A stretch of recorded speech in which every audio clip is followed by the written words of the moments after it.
नमस्कार, मैं हूं आपके साथ अलीम अतहर। देश आज आजादी का जश्न मना रहा है। 75वें स्वतंत्रता दिवस पर सीएम नीतीश कुमार ने आज पटना के गांधी मैदान में तिरंगा झंडा फहराया। किसानों और कर्मचारियों के लिए बड़ा ऐलान हुआ। इसके साथ ही नीतीश कुमार ने बिहार के इतिहास में एक ऐसा रिकॉर्ड बना दिया जिसे निकट भविष्य में तोड़ पाना शायद किसी के लिए संभव ना हो।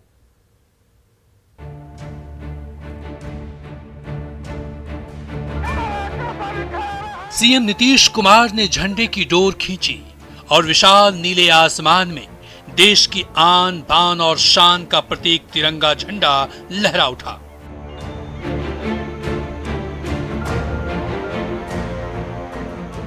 इसके साथ ही पटना का ऐतिहासिक गांधी मैदान में गवाह बना उस अनोखे रिकॉर्ड का जो निकट भविष्य में शायद ही टूट पाए। इसके साथ ही नीतीश कुमार स्वतंत्रता दिवस पर सबसे अधिक बार राष्ट्रीय ध्वज फहराने वाले बिहार के पहले मुख्यमंत्री बन गए हैं। न्याय के साथ विकास की बदौलत बिहार की तस्वीर और तकदीर बदलने के लिए संकल्पित नीतीश कुमार के लिए यह क्षण बेहद ही गौरवशाली है। बतौर मुख्यमंत्री नीतीश कुमार ने स्वतंत्रता दिवस पर 15वीं बार तिरंगा फहराया। ये स्वतंत्रता दिवस और भी खास है क्योंकि इस बार देश 75वां स्वतंत्रता दिवस अमृत महोत्सव के रूप में मना रहा है।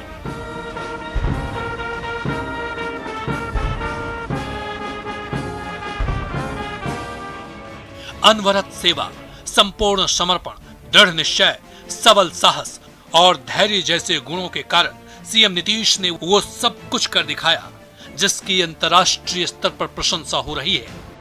जल जीवन हरियाली अभियान का जब आए थे 19 में नवंबर महीने में बिल गेट्स, तो जब वो सुने तो कितनी प्रशंसा उन्होंने की।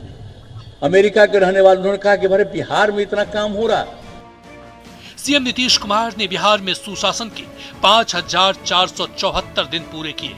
नीतीश बिहार के उत्थान को देश के उत्थान का हिस्सा मानते हैं और बिहार के उत्थान के जरिए वो देश के उत्थान में हमेशा लगे रहते हैं। उनके लिए आजादी का मतलब गरीब से गरीब व्यक्ति का उत्थान है, जो पंडित दीनदयाल उपाध्याय के एकात्म मानववाद सिद्धांत के बिल्कुल करीब है। तो हम तो यही कहना चाहते हैं कि भाई आजादी मिली है तो सबका उत्थान होना चाहिए, सबको आगे बढ़ना चाहिए और बिहार के उत्थान के लिए हम लोग लगे हुए हैं और बिहार का उत्थान होगा तो देश के उत्थान में उसका सहयोग होगा। राष्ट्रपिता महात्मा गांधी जी ने कहा है कि मुट्ठी भर संकल्पवान लोग इतिहास की धारा बदल सकते हैं। मुख्यमंत्री नीतीश कुमार ऐसे ही संकल्पवान लोगों में हैं, जिन्होंने 15 साल के कुशासन वाले इतिहास से बिहार को निकालकर सुशासन का राज स्थापित किया। सब तरह से क्राइम, करप्शन और कम्युनलिज्म के प्रति एकदम जीरो टॉलरेंस है और शुरू से ही हम इस बात को कहते रहे। हम लोग एक एक चीज पर नजर रखते हैं, ध्यान रखते हैं। दशकों तक लालटेन राज में जी रहे बिहार को नीतीश कुमार ने हर घर बिजली की रोशनी दी। आज बिहार के हर घर तक बिजली पहुंच गई है। आप जानते ही बिजली की जो स्थिति हुई, क्या स्थिति थी पहले, अब तो आप जान लीजिए कि कहां था, क्या स्थिति थी पहले, बिजली की कैसी खराब स्थिति थी। राजधानी पटना में भी लोगों को बिजली नहीं मिलती थी ठीक ढंग से और अब सब जगह हर घर तक बिजली हम लोगों ने पहुंचा दिया। बिहार में नीतीश सरकार के सुशासन की कहानी तो वो चमचमाती हुई सड़कें कह रही है जो अपनी हालत के लिए दशकों से बदनाम थी। सुशासन की कहानी में हर घर नल का जल योजना भी जुड़ गई है। ये कहानी महिला सशक्तिकरण के बगैर अधूरी है। नीतीश कुमार पंचायती राज संस्थाओं और नगर निकायों के चुनाव में महिलाओं को 50% आरक्षण दिया, जबकि सरकारी नौकरियों में 35% से 50% तक आरक्षण दिया। महिलाओं की मांग पर ही उन्होंने बिहार में शराबबंदी जैसा ऐतिहासिक कदम भी उठाया तो साइकिल योजना के नए सामाजिक क्रांति का सूत्रपात हुआ। नीतीश के सुशासन और विकास की यात्रा में नए नए पड़ाव आते जा रहे हैं और हर पड़ाव के बाद नीतीश नई शुरुआत करते जा रहे हैं। Bureau report, news 18। जातीय जनगणना को लेकर सीएम नीतीश के पत्र मिलने की सूचना पीएम मोदी ने दी है। पीएम मोदी ने 12 अगस्त को ही इसकी सूचना दी है। पीएम ने लिखा है कि 3 अगस्त को सीएम नीतीश का पत्र मिला। पीएम की ओर से लिखे इस पत्र से साफ है कि वो सीएम नीतीश की बात को गंभीरता से ले रहे हैं। आपको बता दें कि केंद्र सरकार ने जातीय जनगणना को खारिज कर दिया है, जबकि सीएम नीतीश और उनकी पार्टी जातीय जनगणना के पक्ष में है। सीएम नीतीश चाहते हैं कि केंद्र जातीय जनगणना कराए।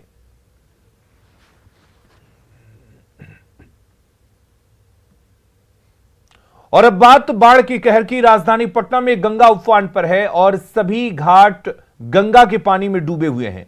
प्रशासन ने घाट की ओर जाने वाले रास्तों की बैरिकेडिंग कर दी है और लोगों को गंगा घाटों पर नहीं जाने की हिदायत दी गई है। लेकिन चेतावनी के बावजूद लोग जान खतरे में डालकर न सिर्फ गंगा घाटों पर जा रहे हैं बल्कि सेल्फी भी ले रहे हैं।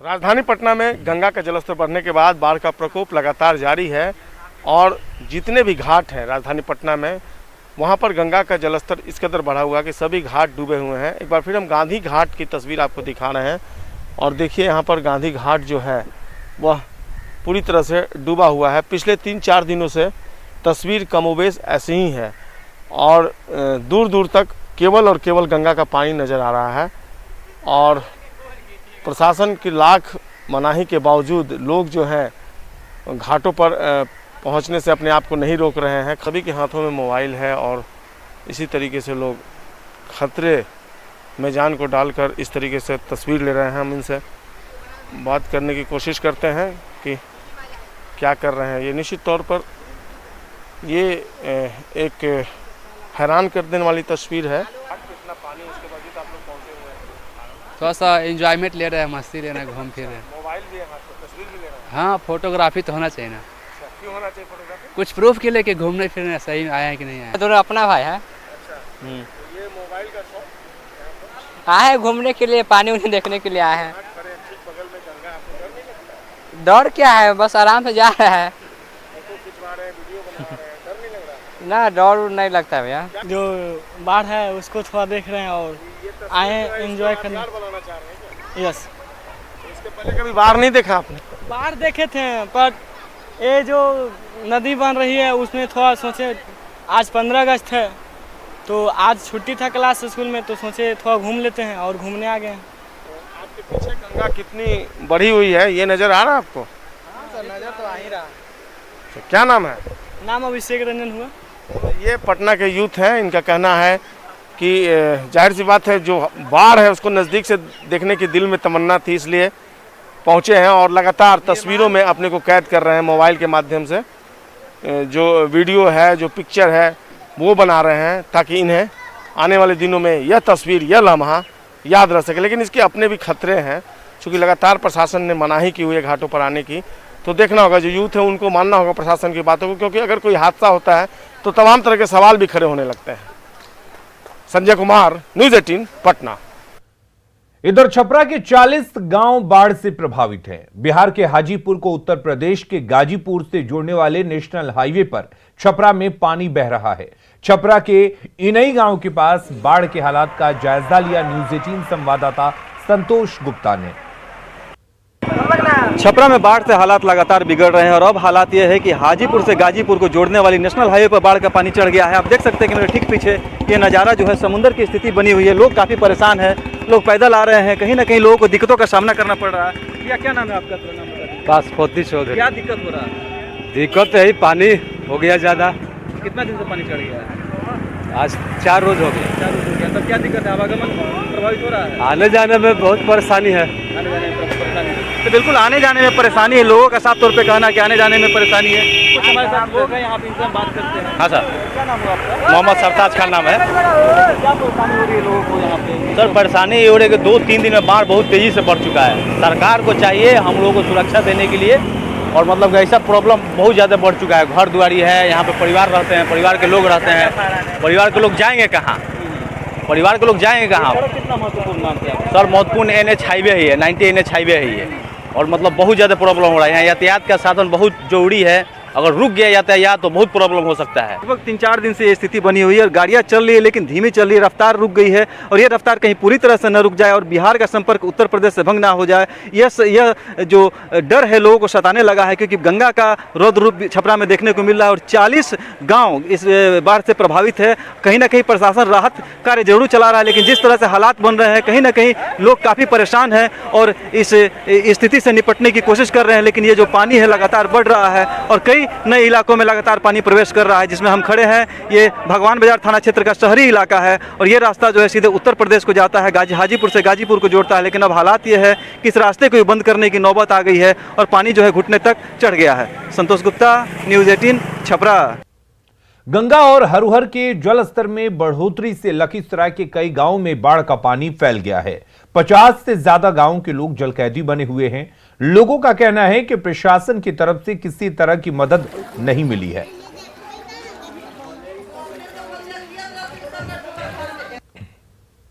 न्यूज़ 18 का मुहिम बाढ़ में हम आपके साथ हैं, इसके तहत आज हम निकल चुके हैं लखीसराय सदर प्रखंड के टाल क्षेत्र इलाकों में। आप देख सकते हैं यह दर्जनों गांव जो है जल कैदी बना हुआ है और गंगा और हरुहर के जल स्तर में लगातार वृद्धि के बाद यह पूरा इलाका जलमग्न हो चुका है।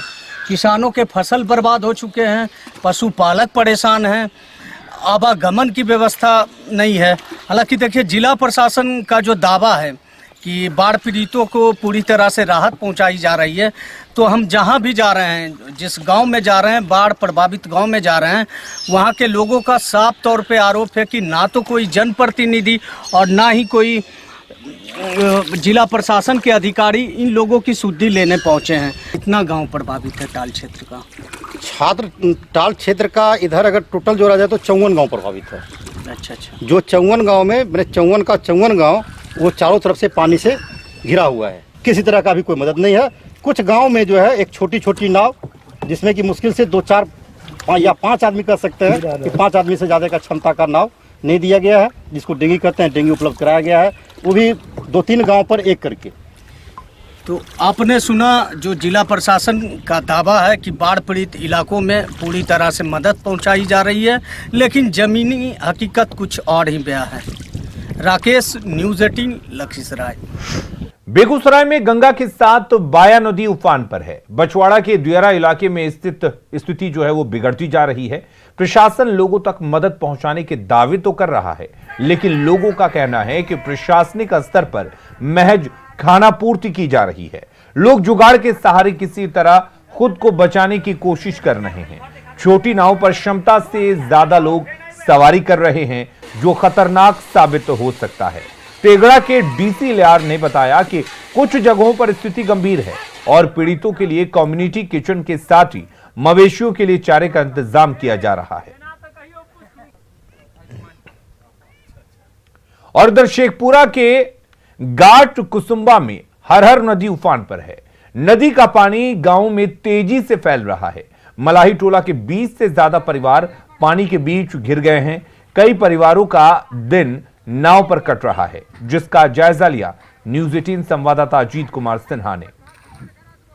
परिवार है, 5 बच्चे हैं, 7 लोग हैं, 7 लोग। सरकार ने कोई देखने को कुछ नहीं, कोई साधन नहीं, सरकार तलुक नहीं तो एक तो चापाकल नहीं दिया सरकार, तो यार कोई चीज देगा, घर मकान कुछ भी नहीं। कुछ नहीं, पानी नहीं कहाँ से पीते हैं? नदी पानी पीते हैं, राशन बांटते हैं, पैसा लेते हैं, राशन मिलते हैं सर, 5 परिवार के राशन मिलते हैं, वो भी पैसा लेता है तो देता है राशन, उधार नहीं, वैसे नहीं देता है। नहीं।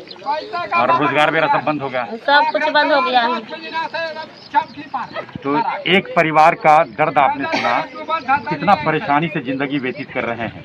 इनके सामने 5 परिवार है जो इस नाव पर हैं अभी, और यही अपना आशियाना बना रखे हैं। खाने पीने का काफ़ी मुसीबत है। सरकार का कोई भी व्यक्ति, कोई भी कर्मचारी देखने तक नहीं आया है कि किस मुसीबत में ये अपनी जिंदगी व्यतीत कर रहे हैं। अजीत कुमार सिन्हा, न्यूज़ 18 शेखपुरा। सीएम नीतीश ने बाढ़ प्रभावितों को हर संभव मदद पहुंचाने का भरोसा दिया है। लेकिन करीब 26 जिले प्रभावित, तो इस तरह से कई तरह की चीज पर देखा जा रहा है। हर चीज पर नजर रखी जा रही है, लोगों को सुविधा दी जाएगी और जैसा भी संभव है इसमें कुछ नहीं। और अभी तो आगे का भी रहता ही है, थोड़ा पीछे हटिए ना भाई, ऐसे होता है की स्थिति होगी, इसके लिए सब। अगली खबर का रुख करते हैं। बिहार के स्कूलों में कल से 1 से 8वीं तक की क्लास लगेगी। इसके तहत स्कूलों को तैयार कर लिया गया है। इसके लिए स्कूल भी पूरी तरह से तैयार हैं। कोरोना गाइडलाइन के पालन के साथ 50% छात्र ही स्कूल आ सकेंगे। पटना के एक स्कूल का जायजा लिया हमारे सहयोगी रजनीश कुमार ने। बिहार में कल से क्लास 1 से 8 तक के बच्चे अपने स्कूल का दीदार कर सकेंगे। राज्य सरकार ने बच्चों को कल से स्कूल आने की अनुमति दे दी है। ऐसे में स्कूल प्रशासन भी तैयार है। 1 साल पहले स्कूल में जो रौनक हुआ करती थी और बच्चों की शोर सुनाई देती थी, वो कल से फिर सुनाई देने वाला है। यानी सिस्टमेटिक तरीके से शर्तों के साथ कल से स्कूल खोले जाएंगे। राज्य सरकार ने पूरी गाइडलाइन को फॉलो करने का निर्देश दिया है। यानी सोशल डिस्टेंसिंग से लेकर बच्चों से लेकर शिक्षकों को मास्क लगाना अनिवार्य है। ये बहुत खुशी की बात है कि कल से बच्चे तो दीदार करेंगे ही स्कूल का, साथ ही साथ हम भी काफी समय के बाद अपने बच्चों का दीदार करेंगे, क्योंकि बच्चों स्कूल की जो रौनक है वो एक बच्चों से ही होती है, जिसमें हम लोग बहुत दिनों से इसमें पिछड़े हुए थे। सारी सावधानियां जो प्रोटोकॉल में, कोरोना प्रोटोकॉल में है, जैसे टाइमली सैनिटाइजेशन करना, दिन भर में 1 से 3 दफा 3 टाइम उसका सैनिटाइजेशन होता है। बसेस का सही तरीके से सैनिटाइजेशन होता है। कई स्कूल ने डिसेंडिंग ऑर्डर में जो है स्कूल खोलने का निर्णय लिया है। ऐसे में डीएवी स्कूल ने कहा है कि कल हम क्लास 8 के बच्चों को ही स्कूल बुलाएंगे। सिचुएशन सही रहा उसके बाद हम धीरे धीरे हम डिसेंडिंग ऑर्डर की तरफ बढ़ेंगे, यानी निचले क्लास की तरफ बढ़ेंगे। जरूरत इस बात की है कि अगर स्कूल प्रशासन सावधानी बरत रहा है तो अच्छी बात है। बच्चे और अभिभावक अगर न्यूज देख रहे हैं और सरकार के गाइडलाइन को समझ रहे हैं तो निश्चित रूप से आप बच्चे को भेजें, लेकिन सावधानी पूरी तरह से बरतें। यानी 2 गज दूरी और मास्क जरूरी, इसे नहीं भूलें। कैमरामैन सुबोध के साथ रजनीश कुमार, न्यूज 18 पटना। भोजपुर में 9 अगस्त को 2 आभूषण दुकानों में हुई लूटकांड का पुलिस ने खुलासा कर लिया है। इस मामले में कुल 11 अपराधियों को गिरफ्तार किया गया है, जिसमें लूटे गए सोना चांदी को खपाने वाले एक सुनार भी शामिल हैं। गिरफ्तार अपराधियों के पास से लूटे गए सोने चांदी के आभूषण, गलाया हुआ चांदी, 3 सोने की चेन, हथियार और 15,000 रुपए कैश बरामद किए गए हैं। पुलिस ने इस मामले में एक कार और बाइक को भी जब्त किया है, जिससे ये अपराधी लूट के बाद भागे थे।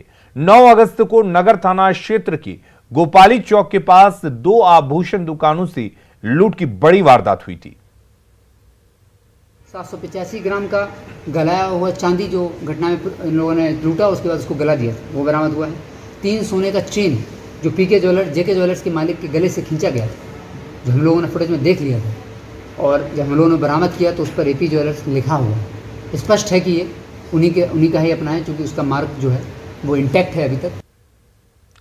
और अपना बिहार के इस बुलेटिन में फिलहाल के लिए इतना ही। आगे देखिए झारखंड की खबरें। जोहार झारखंड।